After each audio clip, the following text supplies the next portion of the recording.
What if everything you thought you knew about angels was just the beginning? Tonight, as you settle into comfort and let your mind drift toward peaceful sleep, I'm going to share with you the most incredible story from the heavens above.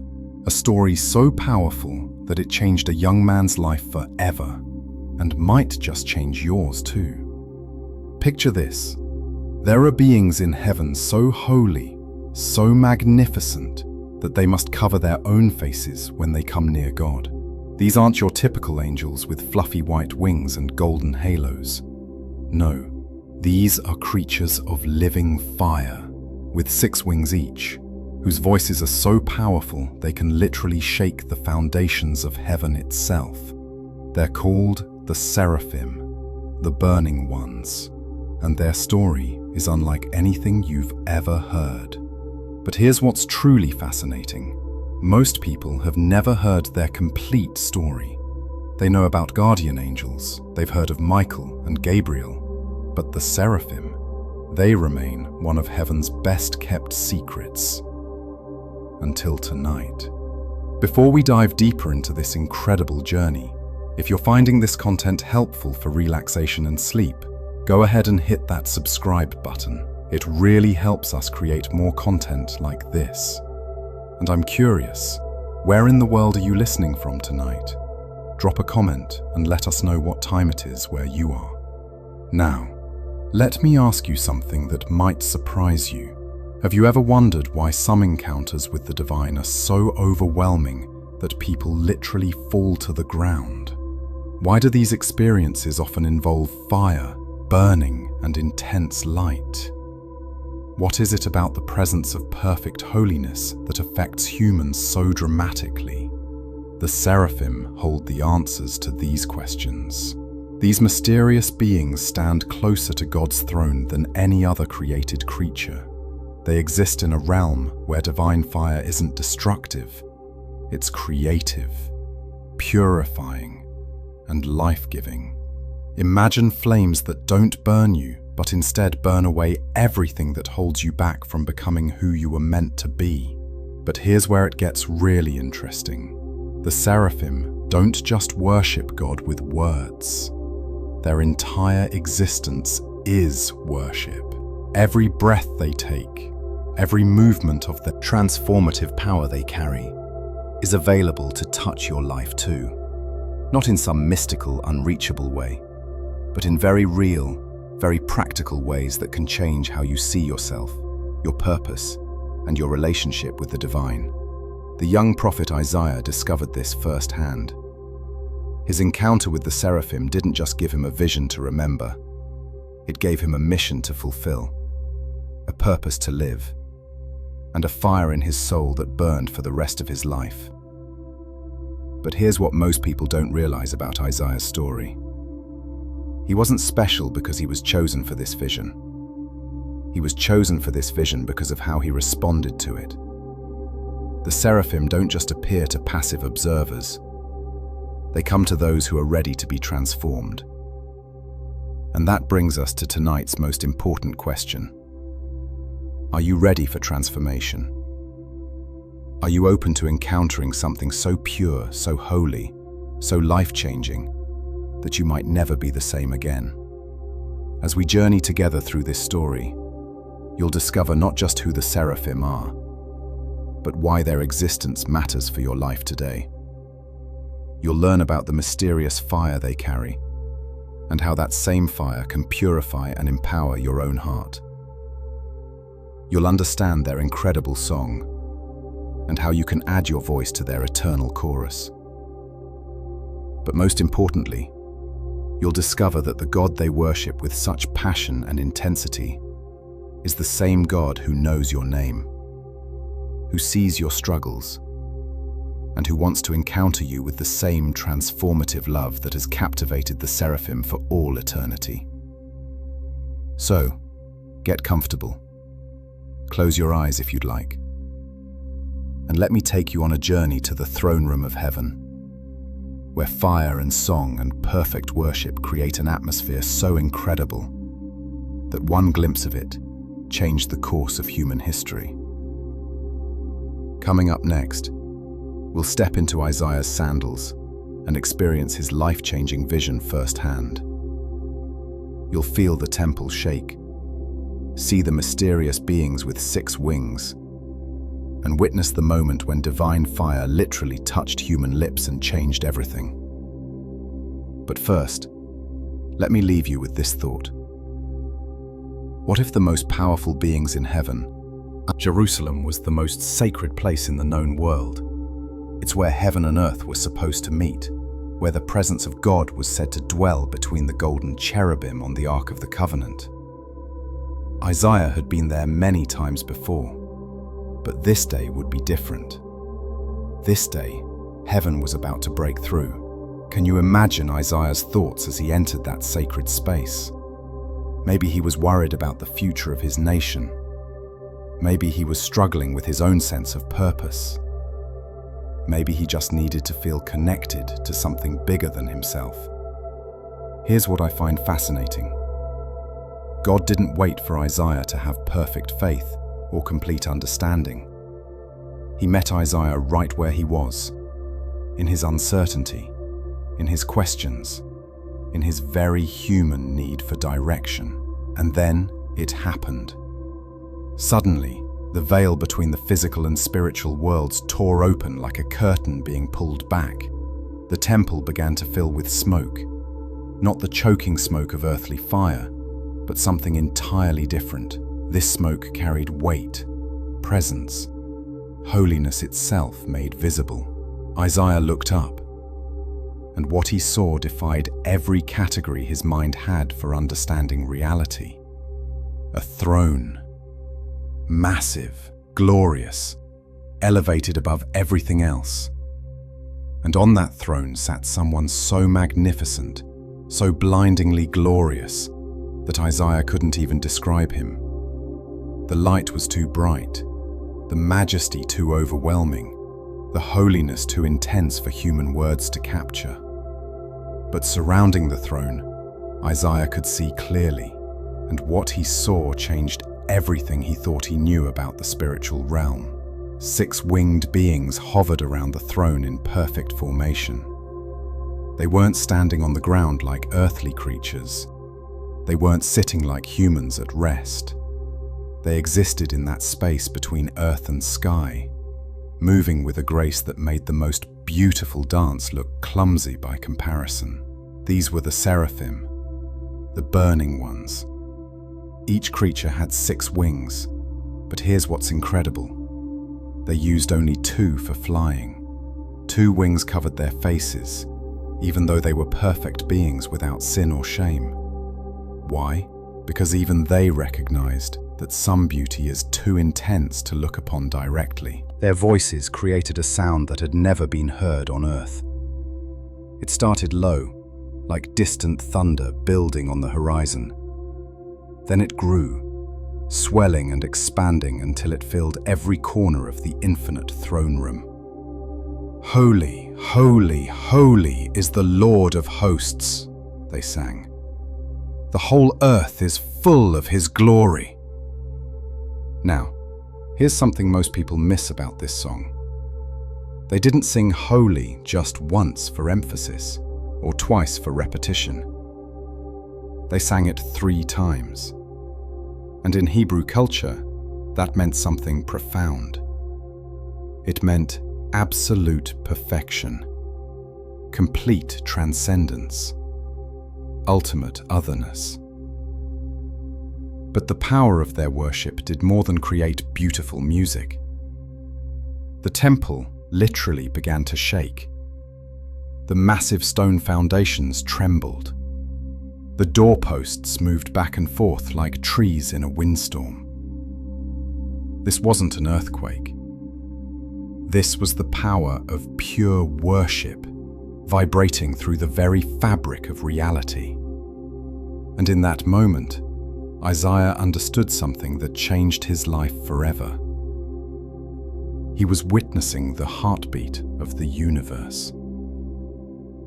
This worship, this song, this dance of the seraphim around the throne of God, it never stops.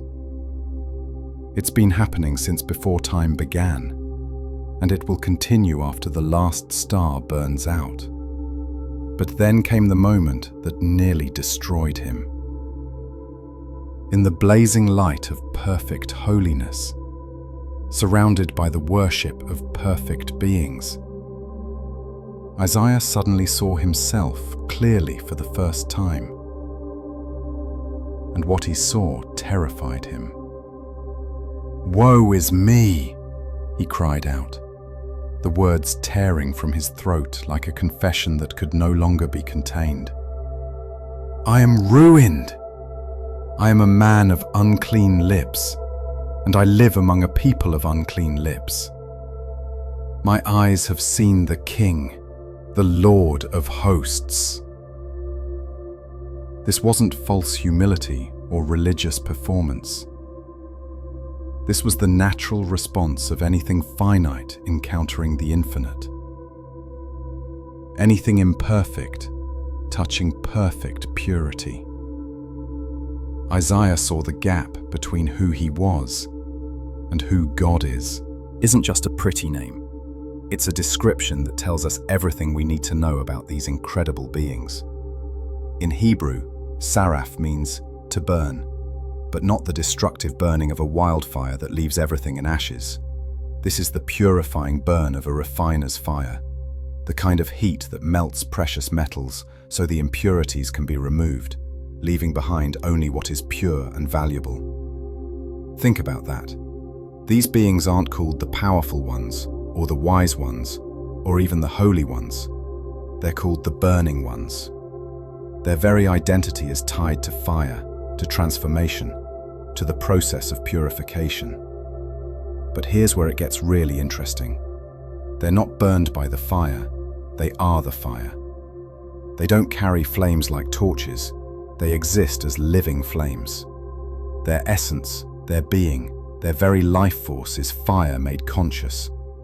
Fire given wings and voice and purpose. Now, you might wonder, what's so special about fire? In the ancient world, fire represented life itself. It was warmth on cold nights, protection from wild animals, the power that cooked food and made it nourishing. Fire was also mysterious. It seemed alive, dancing and flickering with its own will, appearing from nothing and vanishing just as quickly. But fire was also the element that reached toward heaven. Smoke carried prayers upward. Flames consumed offerings and transformed them into something pleasing to God. Fire was the bridge between earth and sky, between the seen and unseen worlds. So, when we call these beings the burning ones, we're saying something profound about their nature. They exist at the intersection of earthly and divine reality. They are living bridges between our world and God's world.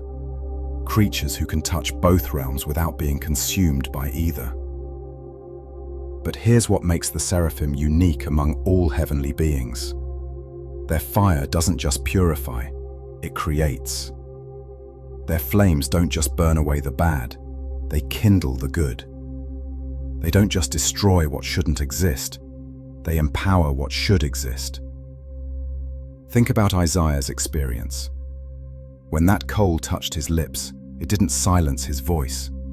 It purified. Today, metalworkers knew that gold ore, when it first comes from the earth, is mixed with dirt, rock, and worthless metals.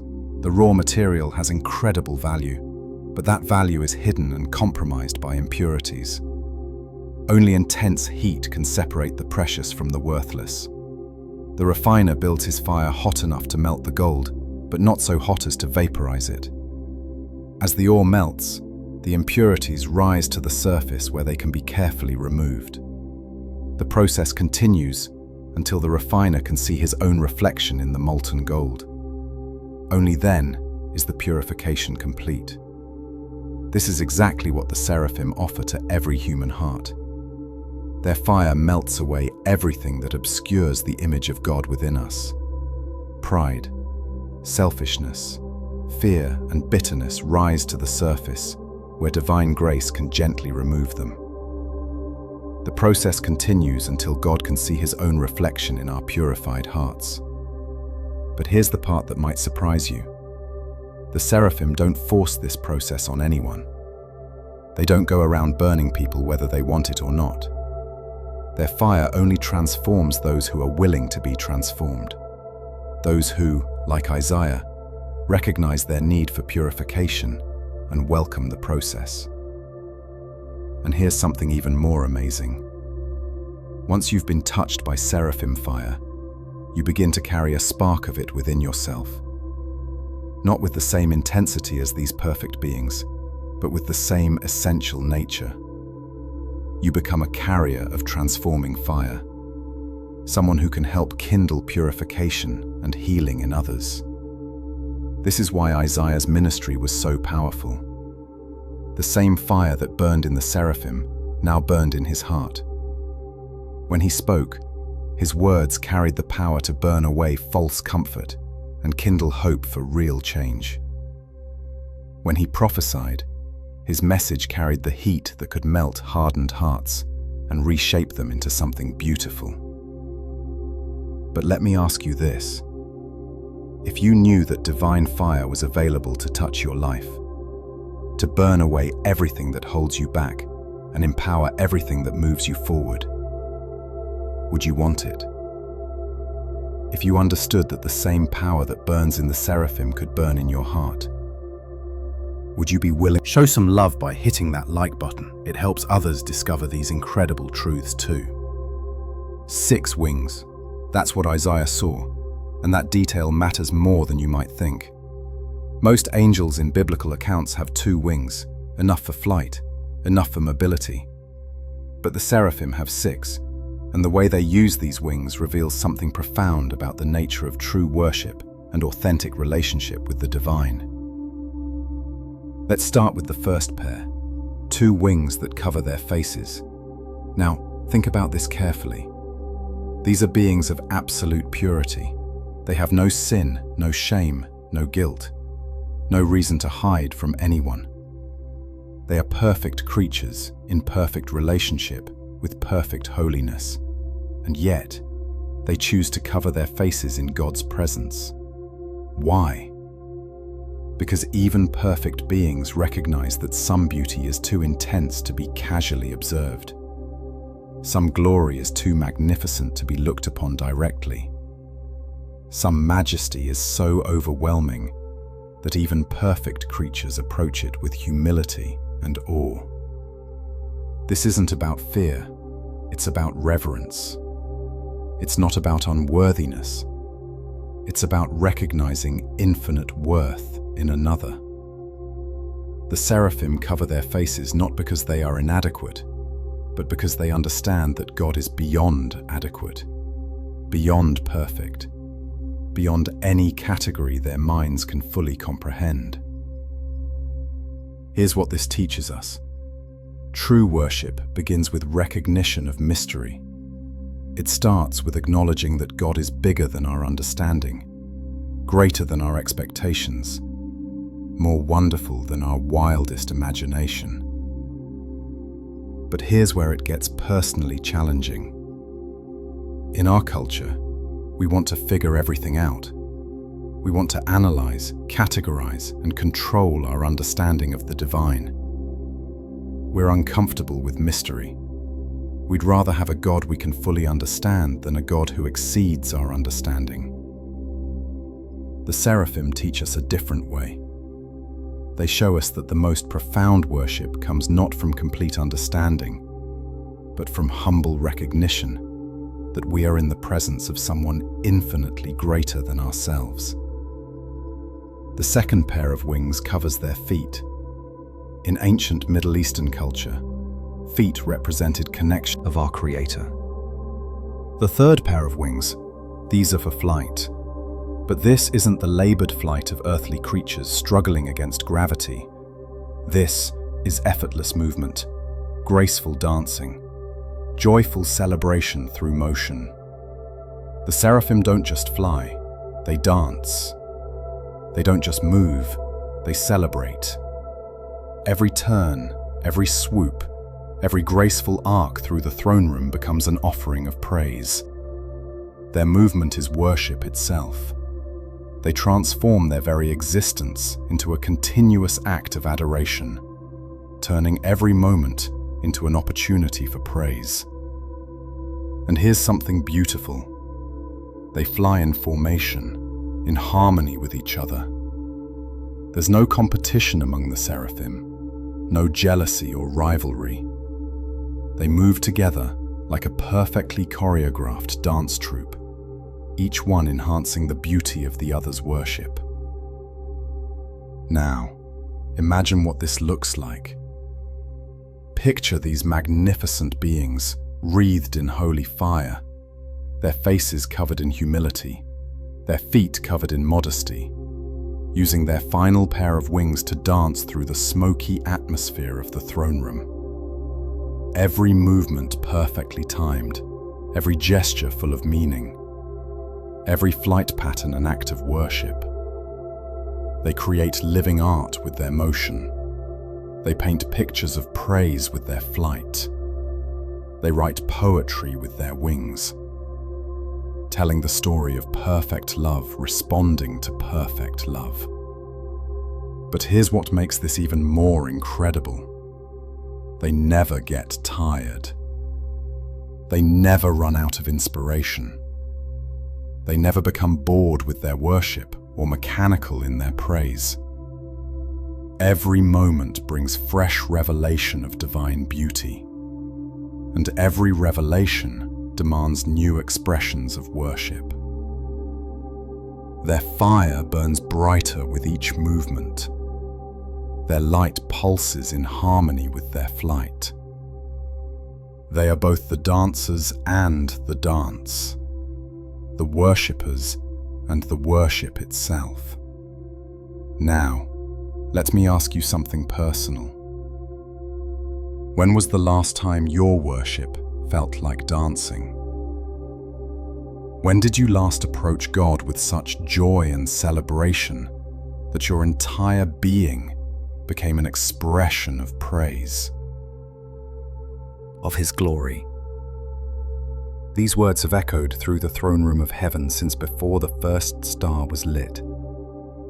They represent the original song, the first hymn, the melody that set the rhythm for all praise that would ever follow. But why these words? Why this particular song? And why does it literally shake the foundations of heaven when the seraphim sing it? Let's start with holy. In Hebrew, the word is kadosh, and it doesn't just mean morally pure or ethically good. It means set apart, completely other, beyond any earthly category. When the seraphim sing holy, they're not just praising God's goodness, they're acknowledging that God exists in a realm completely beyond anything we can fully understand or compare. But they don't sing it just once. They don't even sing it twice. They sing it 3 times. Holy, holy, holy. In Hebrew culture, repetition means emphasis. But threefold repetition means something even more profound. It means absolute perfection, complete transcendence, ultimate reality. This isn't just really, really good. This is the source and standard of all goodness itself. Some theologians believe each holy refers to a different aspect of God's nature. The first acknowledges His transcendence, His complete separation from anything common or imperfect. The second celebrates His purity, His absolute freedom from anything false or corrupt. The third proclaims His glory filling all creation, His magnificent presence permeating everything that exists. But here's what's fascinating. The seraphim don't sing this as a solo performance. They sing antiphonally. one group calling to another across the throne room. "Holy," sings the first choir, and the word echoes through infinite space. "Holy," responds the second, and the sound builds upon itself. "Holy," they sing together, and the very foundations of heaven tremble with the power of their united voice. This call and response creates something incredible, this line. They're making a declaration that changes how we see everything around us. The glory that burns so brightly in heaven that perfect beings must cover their faces. That same glory fills your neighborhood, your workplace, your kitchen, your bedroom. You are surrounded by the very glory that the Seraphim spend eternity worshipping. But here's what makes their song even more powerful. It never stops. Day and night, if such terms have meaning in eternity, their voices rise in perfect praise. They don't take breaks. They don't have off days. They don't get tired or run out of words or lose their enthusiasm. Why? Because every moment brings fresh revelation of divine beauty. Every instant reveals new aspects of God's character that demand new songs of worship. They are constantly discovering new reasons to praise, new dimensions of holiness to celebrate, new expressions of love to respond to. Their song creates the atmosphere of heaven itself. Where their voices sound, peace descends. Where their harmonies blend, joy erupts.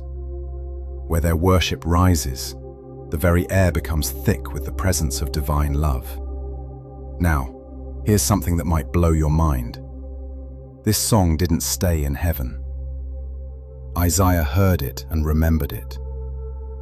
When the vision ended, the song remained, echoing in his memory and flowing from his pen onto sacred parchment. From there, it entered the stream of human worship. Christian churches around the world still sing variations of this ancient hymn. "Holy, holy, holy, Lord God Almighty," has been sung by countless generations of believers. During communion services, congregations declare that they join, with angels and archangels and all the company of heaven, in singing this eternal song. For a moment, earth and heaven unite in common praise. Human voices blend with angelic choirs.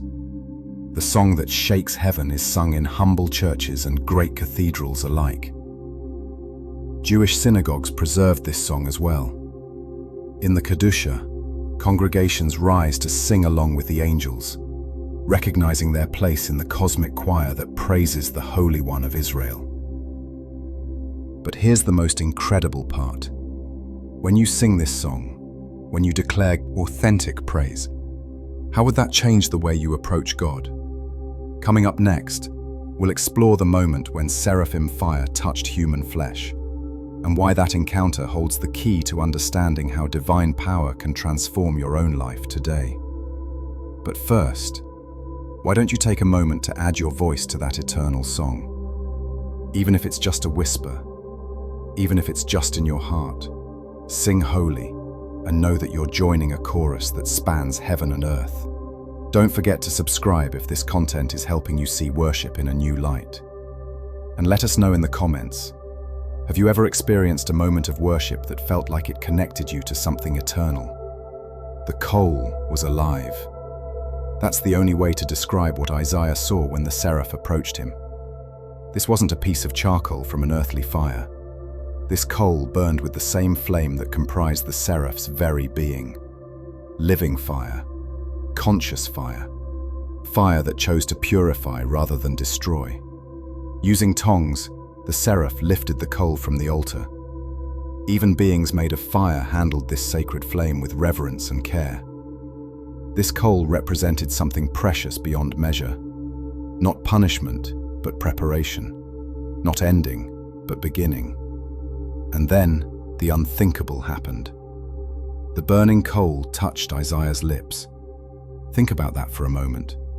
Fire touching human flesh should have meant destruction, agony, scarring that would last a lifetime. But instead of being consumed, Isaiah was transformed. Instead of pain, there was purification. Instead of injury, there was healing. "See," the seraph declared with absolute authority, "this has touched your lips. Your guilt is taken away, and your sin atoned for." The transformation was immediate and complete. Isaiah felt the change throughout his entire being. The crushing weight of unworthiness lifted. The paralyzing fear of exposure melted away. Where there was shame, now there was freedom. Where there was guilt, now there was grace. But here's what makes this story incredibly relevant to your life today. The same fire that transformed Isaiah is still available. It still burns. It still purifies. It still empowers ordinary people to do extraordinary things. Let me explain about this fire extensively. They described it as the flame that burns without consuming, the heat that purifies without destroying, the light that illuminates without blinding. They spent their lives learning to welcome this fire, to invite it deeper into their hearts, to let it transform them from the inside out. But you don't have to be a mystic or a prophet to experience this fire.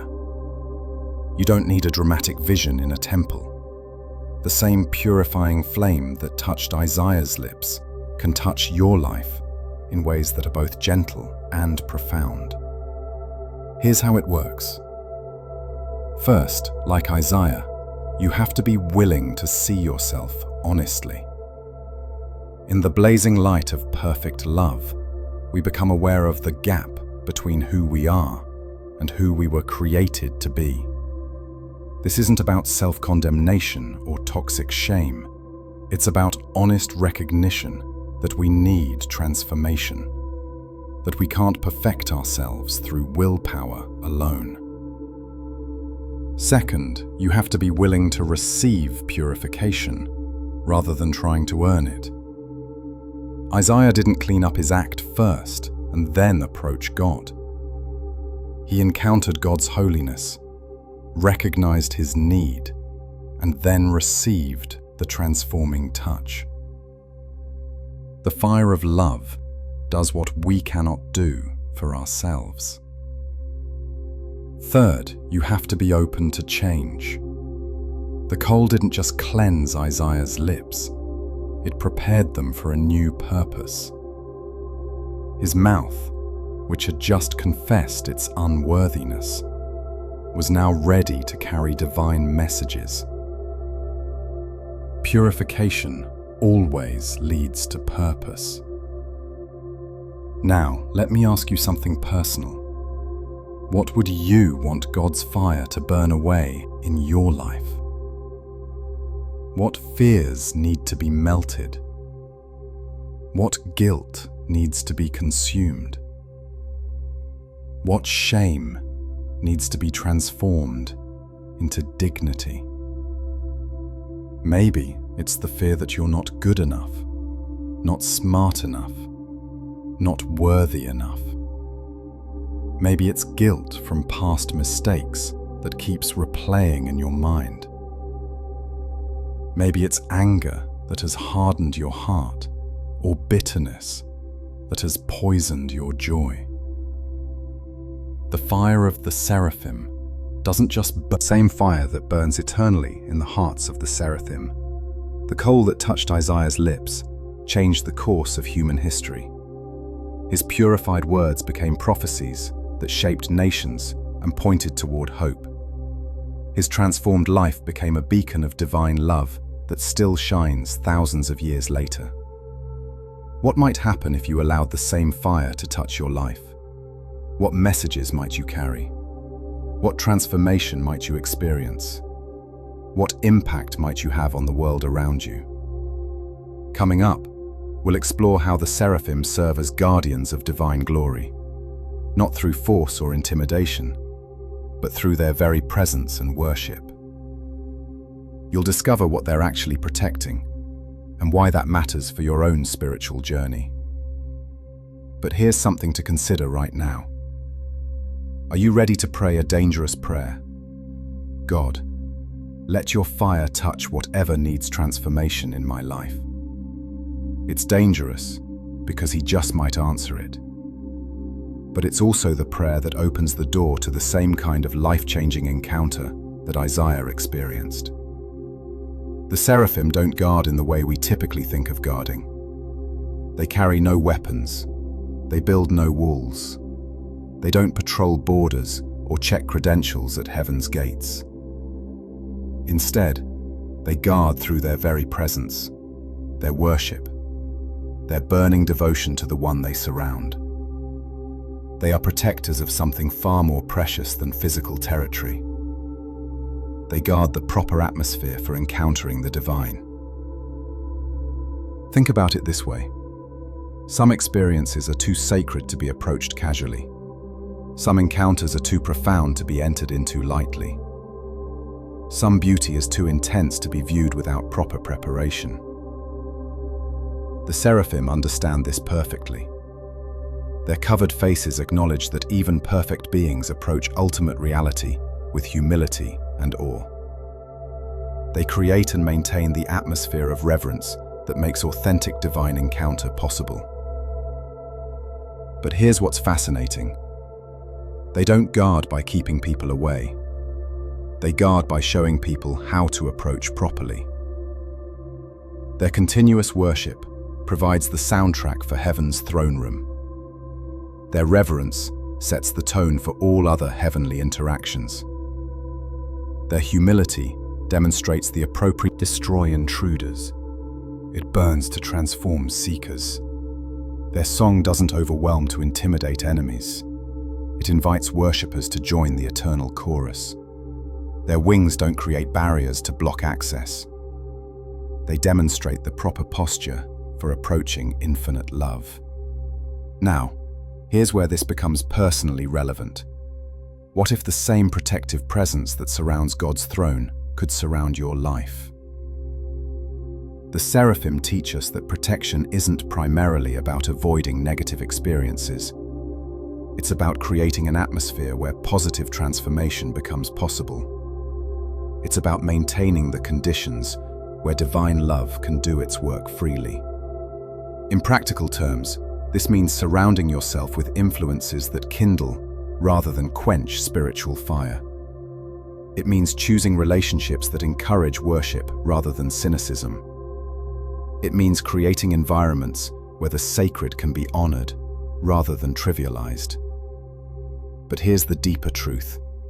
When you align your life with the same values that guide the seraphim, humility, reverence, worship, and service, you begin to carry some of their protective presence with you. Your home can become a place where divine glory is welcomed and honored. Your conversations can create atmospheres where healing becomes possible. Your very presence can help others encounter the sacred in the midst of ordinary life. This isn't about becoming religious or legalistic. It's about becoming someone who recognizes and honors the sacred wherever it appears. It's about developing the spiritual sensitivity to see God's glory filling the earth, just as the seraphim sing. The seraphim guard glory by embodying it themselves. Each one is a living flame of worship, a creature whose entire existence proclaims the beauty and majesty of God. They protect divine glory by reflecting it perfectly. You can do the same thing, in your own unique way. When you live with integrity, you reflect God's truthfulness. When you show compassion, you mirror His love. When you practice forgiveness, you demonstrate His grace. When you worship authentically, you add your voice to the song that the seraphim have been singing since before time began. Here's something beautiful. The glory, rather than by force, they show other beings how to approach the throne, how to worship with proper reverence, how to maintain both intimacy and awe in the presence of perfect holiness. Under their watchful care, creatures like Isaiah can experience divine fire and emerge purified rather than consumed. Their presence creates the safe space where transformation becomes possible. Coming up next, we'll dive into some of the most fascinating mysteries surrounding the Seraphim, questions that have puzzled theologians and mystics for thousands of years. We'll explore their role in ancient texts that didn't make it into the Bible, and uncover some surprising connections to other spiritual traditions around the world. But here's a question to ponder. If you could carry some of the Seraphim's protective presence into your daily life, what difference might that make? How might your family, your workplace, your community be different if they encountered someone who reflected divine glory in their ordinary interactions? Here's where the story gets really intriguing. The Seraphim appear in Isaiah's vision with crystal clarity. 6 wings, faces covered, voices shaking heaven with their worship. But when you start looking through other ancient texts, something puzzling emerges. They're hardly mentioned anywhere else. Think about that for a moment. These beings are described as the most powerful creatures in heaven, closest to God's throne, leading all celestial worship. Yet they're conspicuously absent from most other biblical accounts of heavenly encounters. Ezekiel sees cherubim with 4 faces and wheels within wheels. Daniel witnesses countless angels surrounding the Ancient of Days. John's Revelation describes living creatures and myriads of angels. But the Seraphim, they remain largely hidden. Even more mysterious, the ancient Book of Enoch, which provides elaborate maps of angelic hierarchies and heavenly realms, barely mentions them. Enoch encounters archangels, watchers, cherubim, and numerous other celestial beings. He's given detailed tours of multiple heavens and shown the secrets of creation. But the Seraphim remain largely absent from his visions. This silence raises fascinating questions. Were the Seraphim too sacred to be described in detail? Do they exist at a level of reality that transcends even visionary experience? Are they so closely identified with God's presence that they can't be distinguished as separate? Specific mission that would shape the destiny of nations. Perhaps the Seraphim only appear when such earth-shaking purposes are at stake. But here's where it gets even more intriguing. Similar beings appear in spiritual traditions around the world. Ancient Egyptian texts describe winged serpents of fire that surround the sun god Ra during his journey through the underworld. These creatures sing hymns of power that maintain cosmic order and protect divine light from the forces of chaos. Zoroastrian scriptures speak of the Amesha Spentas, holy immortals who surround Ahura Mazda, their supreme deity, in flames of pure worship. These beings embody divine attributes and serve as intermediaries between the infinite God and finite creation. Hindu traditions describe the Nagas, serpentine beings of great power and wisdom who guard divine treasures and sacred knowledge. While not identical to the Seraphim, they share the serpentine imagery and the role of protecting what is most precious in the spiritual realm. Even more fascinating, these traditions often emphasize purification by fire, transformation through divine encounter, and the role of winged or serpentine beings in facilitating connection between human and divine realms.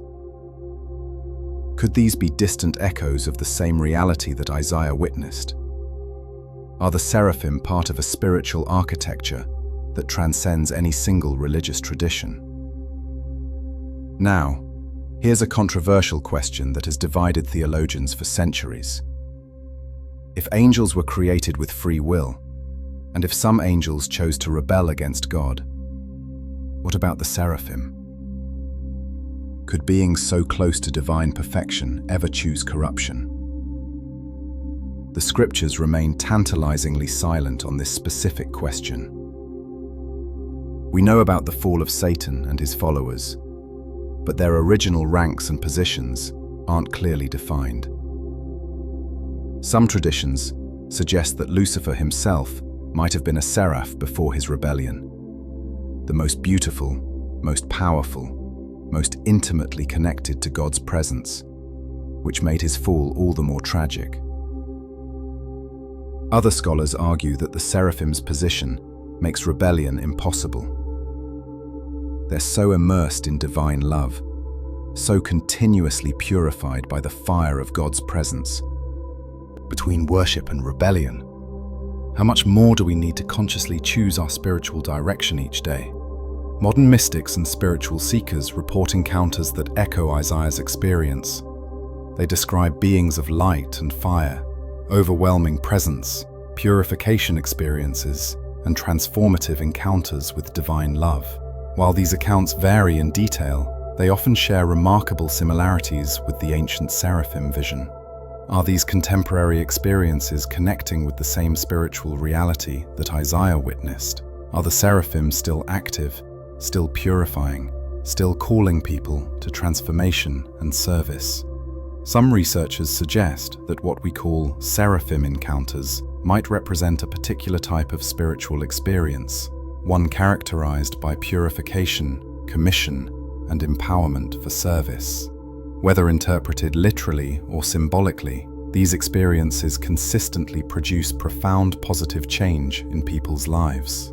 Coming up next, we'll tackle the most controversial question of all, the great debate about whether angels can fall from grace and what that might mean for these beings who stand closest to God's throne.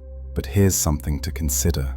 What if the mystery surrounding the Seraphim is intentional? What if some spiritual realities are meant to remain partially hidden, experienced more than explained, encountered more than analyzed? If you're enjoying this deep dive into ancient mysteries, let us know in the comments what questions you'd most like to explore about angels and heavenly beings. This is the question that has kept theologians awake at night for centuries, and it strikes right at the heart of free will, divine sovereignty, and the nature of good and evil itself. If angels were created with the ability to choose, and if some angels did choose rebellion, then theoretically, even the Seraphim, those burning ones who stand closest to God's throne, could face the same choice. But could they actually make it? Let's think about this carefully, because the implications are staggering. Traditional Christian theology teaches that Lucifer, the light bearer, was once among the highest-ranking angels. Some ancient texts suggest he might have been a cherub. Others hint that he could have been a seraph. The description in Ezekiel 28 speaks of a being full of wisdom and perfect in beauty, who was in Eden, the garden. Worship. The temptation to use the fire of divine power for selfish purposes, rather than selfless service. But here's where the debate gets really intense. If even a seraph could fall, what does that say about the security of divine love? What does it mean for the stability of heaven itself? Some theologians argue that the seraphim's position makes rebellion impossible. They point to their continuous purification by divine fire, their constant immersion in God's presence, their perfect understanding of divine love. How could beings so completely filled with holiness choose unheiness? They suggest that the purifying fire that comprises the seraphim's nature doesn't just burn away sin, it burns away the very capacity for sin. These beings have been so thoroughly refined that only pure gold remains. There's nothing left that could rebel. Other scholars disagree strongly. They argue that love without choice isn't really love at all. It's programming. If the seraphim couldn't choose to rebel, then their worship wouldn't be authentic worship. It would be automatic response. Beautiful, perhaps, but not truly meaningful. They contend that real love requires real risk. For the seraphim's devotion to have ultimate value, they must possess the genuine ability to withdraw it. Their song of praise becomes infinitely more precious, precisely because they could choose silence instead. But here's a third perspective that might surprise you. What if the question itself reveals a misunderstanding about the nature of divine fire? Consider this possibility. The fire that burns within the seraphim doesn't constrain their choice. It clarifies it. when you see perfect love clearly, when you understand divine goodness completely, when you experience infinite beauty directly, rebellion becomes not impossible, but unthinkable. It's like asking whether someone could choose to hate a sunset after truly seeing its beauty, or whether they could choose ugliness after experiencing perfect harmony. The choice remains theoretically possible, but practically absurd. From this perspective, the Seraphim don't worship because they have to. Theological puzzle. It's a daily question about the nature of your own choices and the direction of your own heart. Here's what I find fascinating. People who report genuine encounters with divine love, whether dramatic like Isaiah's or subtle like everyday moments of grace, consistently describe the same phenomenon. The experience doesn't feel like coercion or manipulation. Instead, it feels like finally seeing clearly what was always true. They don't feel forced to worship. They feel amazed that they ever wanted to do anything else. They don't experience divine love as limiting their choices.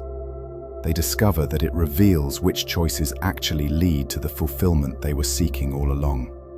Maybe this is what the Seraphim experience continuously. Maybe their fire nature isn't a restriction on their freedom, but the result of perfect freedom exercised with perfect wisdom. Maybe they keep choosing worship not because they can't choose anything else, but because they keep discovering new depths of beauty worth celebrating, new aspects of love worth responding to, new dimensions of glory worth proclaiming.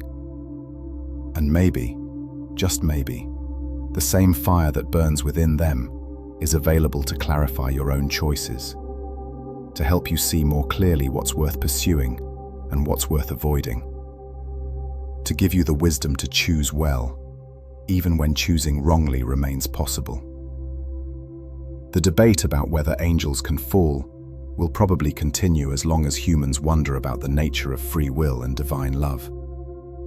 But perhaps the more important question is this. Given that you definitely do have free will, given that you clearly can choose between worship and rebellion in 1,000 small ways each day, what will you choose? Coming up in our final chapter, we'll explore how you can have your own encounter with the transforming fire of the Seraphim. Not through mystical visions necessarily, but through very practical steps that can open your heart to the same purifying love that Isaiah experienced. But here's a thought to ponder. If perfect beings with perfect knowledge still need to exercise their will to choose love, how much more intentional do we need to be about the direction of our own hearts? We've journeyed together through the throne room of heaven. We've witnessed Isaiah's transformation. We've explored the nature of beings made of experience. More often, it comes as quiet invitation, gentle conviction, subtle warming of the heart toward what is good and true and beautiful. You might feel it when reading something that resonates deeply with your soul. You might sense it in moments of gratitude that seem to expand beyond your normal emotional range. You might recognize it in the urge to forgive someone who hurt you, or in the desire to be more generous than feels comfortable. These aren't just psychological phenomena or moral impulses. They're often the gentle touch of the same fire that comprises the Seraphim's being, working to purify your heart and align your will with divine love. The key is learning to recognize and respond to these moments, rather than dismissing them or resisting them. Second, create space for encounter. Isaiah was in the temple, a place set aside for connecting with the divine.